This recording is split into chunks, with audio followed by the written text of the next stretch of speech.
E aí, eu sou ali do Cartola, e hoje eu queria trazer um questionamento. Você já parou pra pensar em como o filme de terror te assusta? Como ele assusta a gente? E eu sei que a resposta parece óbvia, mas é que a parada não é tão simples assim quanto você imagina. Tem filme que não tem jumpscare, tem filme que não mostra um monstro, tem filme que nem tem o monstro direito, tem filme que só vai te dar medo na hora que você for deitar pra dormir. E eu quero falar um pouco de tudo isso hoje aqui. Então já deixa o like, se inscreve, me dá aquela força aí, por favor. E pros em choque de plantão, eu não vou colocar jumpscare nesse vídeo.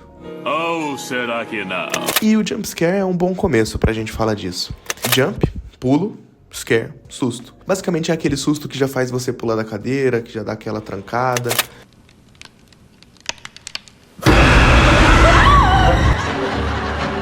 E geralmente é uma parada que aparece do nada. Um bicho feio, uma porta batendo, um monstro, um som alto no teu ouvido, um bicho gritando. Pronto, trancou, tá em choque, é isso. Isso é o jumpscare. A galera da minha geração e a galera até um pouco mais nova conhece muito bem esse tipo de susto por conta do Five Nights at Freddy's, que é uma franquia de jogos onde você é um segurança de uma pizzaria à noite e abandonada, onde tem uns animatrônicos e você tem que ficar de olho nas câmeras. Tem uma série de mini tasks, mini tarefas que você tem que ficar de olho para que sejam completas durante uma noite, e você tem que passar 5 noites no Freddy's, né, que é dentro, que é nessa pizzaria. Os sustos dessa franquia são muito característicos por causa de ser esse jump scare. Don't.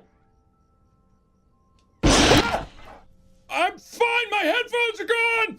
E virou franquia de filmes ruins, bem divertidos. Apesar da fama paia que esse jump scare ganhou nos últimos anos, não é um artifício, não é um recurso ruim necessariamente. O problema é que ele foi usado à exaustão e muitas vezes para esconder um roteiro fraco, uma atuação ruim ou uma direção ruim. Parece que a cada 5 minutos o diretor tá te cutucando e falando: ei, assusta aqui no meu filme, assusta no meu filme. E o pior é que mesmo quando o filme é ruim, o roteiro é ruim, a atuação é ruim, a direção é ruim, e o diretor usa esse jump scare para poder te assustar, parece que continuou funcionando.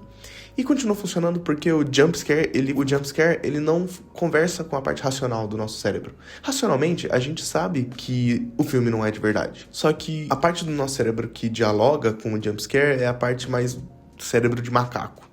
Algumas partes do nosso cérebro, que são bem primitivas ainda, respondem instintivamente a esse tipo de estímulo visual e sonoro numa velocidade que a gente nem consegue raciocinar o que aconteceu ainda. E é por isso que o coração acelera, a gente começa a suar, a gente fica em choque, mesmo sabendo que aquele filme é uma merda. E é basicamente biologia, reflexo, uma descarga controlada de adrenalina. É tipo uma montanha-russa, só que no seu sofá. Mas existe um tipo de terror que não quer te assustar, ele quer te perturbar. E ele é conhecido como terror psicológico. E nesse caso, o medo vem da incerteza. Será que eu vi mesmo aquilo? Será que isso é real? Será que o protagonista tá ficando louco? Será que eu tô ficando louco junto com ele? O que tá acontecendo? Maluco, você está aí? E a linguagem do filme começa a brincar com essas percepções. Sonhos, alucinações, devaneios, miragens, sombra, luz, traumas, religião, sobrenatural, real. E dependendo das experiências particulares que cada pessoa tem, que você tem, pode te causar o gatilho pra alguma coisa, ou pode deixar a experiência mais rica, porque você vai se relacionar com aquele tipo de medo especificamente. E cada pessoa vai ter uma experiência diferente com o terror psicológico, justamente por conta dessa subjetividade dentro do gênero. Porque o terror psicológico, ele não invade a sua casa, ele invade a sua cabeça. E junto com ele existe um primo muito próximo, que é o suspense, ou o terror de antecipação. E talvez esse seja um dos meus favoritos, porque ele te coloca pra participar junto com o medo, junto com toda essa parada de atmosfera. E para explicar esse conceito, eu vou usar uma metáfora do Hitchcock. Imagina uma cena. Numa sala de reunião, alguns executivos entram e começam a conversar. Eles falam de política, de negócios, de trabalho, de vida. E passa ali seus 3, 5 minutos, beleza. Até que de repente... Bom, você se assustou. Beleza, isso basicamente seria um jumpscare. Agora, pensa comigo a mesma cena. Os executivos entram, sentam e começam a conversar. E logo no início da cena, o filme mostra pra gente que tem uma bomba embaixo daquela mesa. O tempo vai passando. E agora cada segundo é uma tortura. porque você fica pensando em quando aquilo vai explodir. Você sabe que vai, mas você não sabe quando. E é aí que mora o suspense. E tem uma categoria de terror que é até mais interessante ainda, que é a do terror do desconhecido, que é quando o filme não mostra exatamente o que tá acontecendo. Não mostra a criatura, não mostra a ação, não mostra o terror, são só barulhos, vestígios da ameaça, sombras, formas, silhuetas. E aí o nosso cérebro começa a preencher essas lacunas. E o resultado que cada pessoa imagina é algo totalmente diferente. E o terror se torna uma parada mais pessoal nesse caso. Por isso que tantos filmes decepcionam quando mostram o vilão não, né, mas o monstro final, a criatura final, porque durante 1h30 você criou na sua cabeça uma versão muito mais assustadora do que às vezes o filme revela. Você tinha na sua cabeça uma versão feita por encomenda pra te assustar e te aterrorizar, que você ficou nutrindo por 1h30, e no final o filme não corresponde. E adaptações famosas desse tipo de terror geralmente estão ligadas com o terror cósmico do Lovecraft, que foi um escritor que criou obras, né, que criou Cthulhu, conceitos mais ligados a um terror que são conceitos que são coisas tão abissais para o cérebro humano que não tem uma descrição direta. São formas e conceitos tão incompreensíveis que não tem essa descrição, né? Que não tem uma definição do que elas são.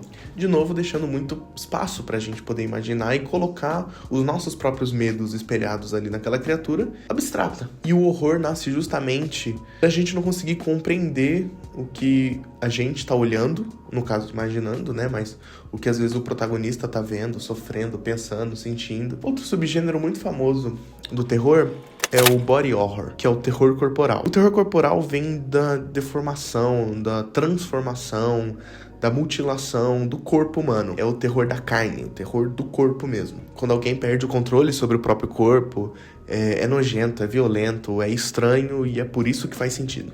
Às vezes, por ser até doloroso de se assistir, a gente tem uma certa empatia. Por exemplo, quando você vê uma cena de alguém quebrando uma perna ou quebrando um braço, a gente sente que dói em nós mesmos, certo? O body horror se aproveita exatamente disso. Ele transforma essa sensação em medo. E falando em violência, a gente tem um tipo de terror que é o slasher. Filmes como Sexta-feira 13, Pânico, A Hora do Pesadelo, onde a violência gráfica vira parte da diversão.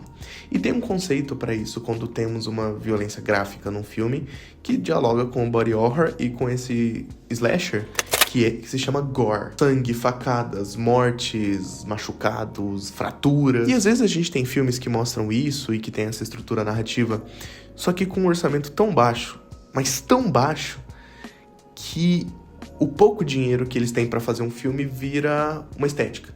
E aí nasce um outro subgênero muito foda do cinema que chama cinema trash. São filmes que transformam a limitação técnica e financeira em estilo. Mais recentemente também, a gente tem visto crescer um tipo de terror que se chama terror social, onde o medo nasce de problemas reais. Racismo, desigualdade, manipulação, violência, paranoia coletiva. Filmes como Parasita, Corra, Nós, Não Olhe. Esses filmes usam conceitos de terror e cinema que já existem para falar de assuntos de fora da tela.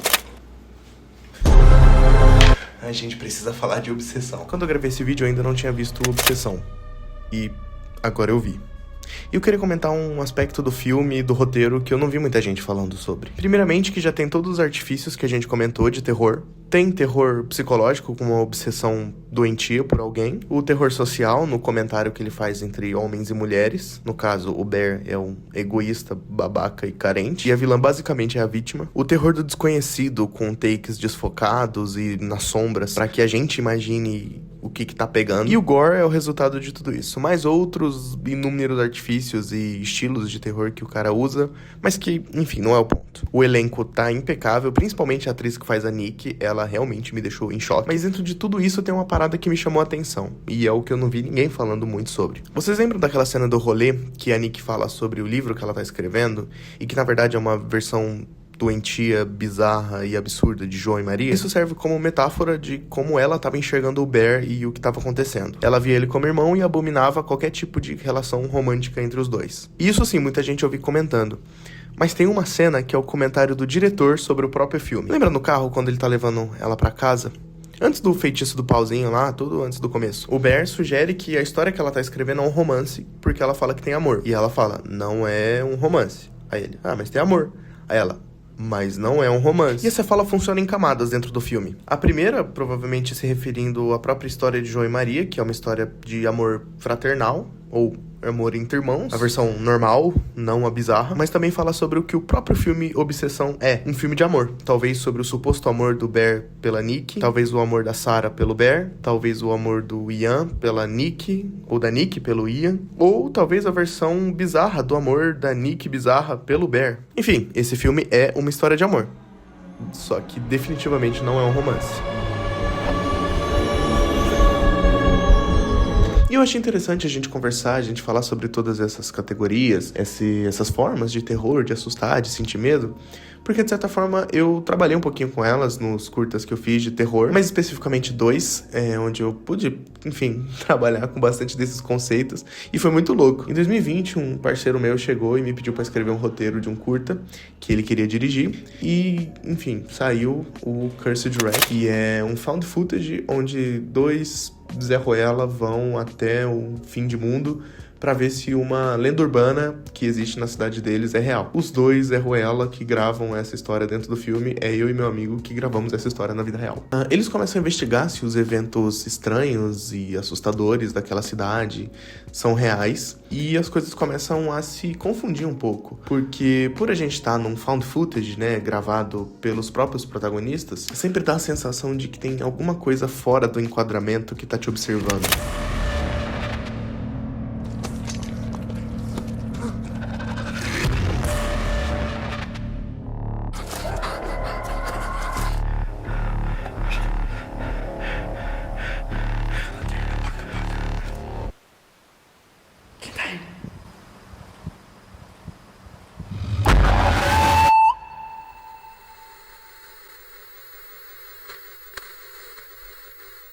Por estar sendo contado do ponto de vista deles, a gente só sabe o que eles sabem. E eu acho que isso deixa as coisas bem interessantes. Já em Pra Ver o Matuto, eu quis ir pra um outro lado, um terror mais psicológico. Eu fiz esse curta baseado em um dos cortes do Nerdcast, do Jovem Nerd, que eu sou muito fã, onde o Afonso Solano conta a história, uma lenda brasileira sobre o Matuto. E na história do curta, esse personagem resolve fazer esse ritual só de sacanagem. E as coisas começam a ficar um pouco estranhas quando o reflexo dele no espelho não responde exatamente como era pra responder. E, enfim, como é sobre um cara que mora sozinho, tem uma questão que é: se existe um intruso dentro da sua casa, quem garante que não é você?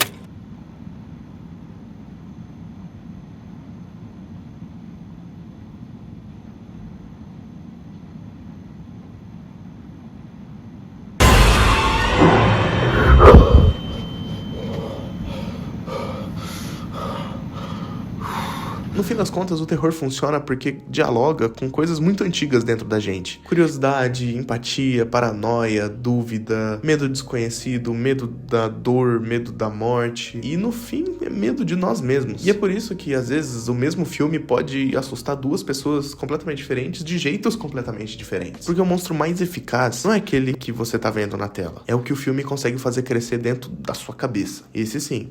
Esse monstro é muito mais difícil de desligar quando o filme acaba.